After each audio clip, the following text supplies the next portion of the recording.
सकाल सकाल भजा बसई दूसरी भजा टिके हम प्राय क्या रोषे करने भल लगे आपने निश्चिंत करेंगे मत रोषे आसे सब आसेनि अल्प अल्प आसे को मैंने चुली रोषे करने को पसंद करती निश्चिंत कमेंट करेंगे। मत तो बहुत भल लगे चुली रोषे करेंगे।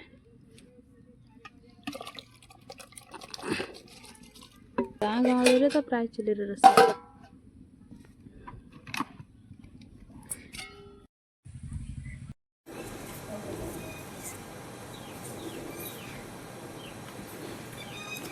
केमती लगुच कहे।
आंबुल गुड़ा सकाल ढाल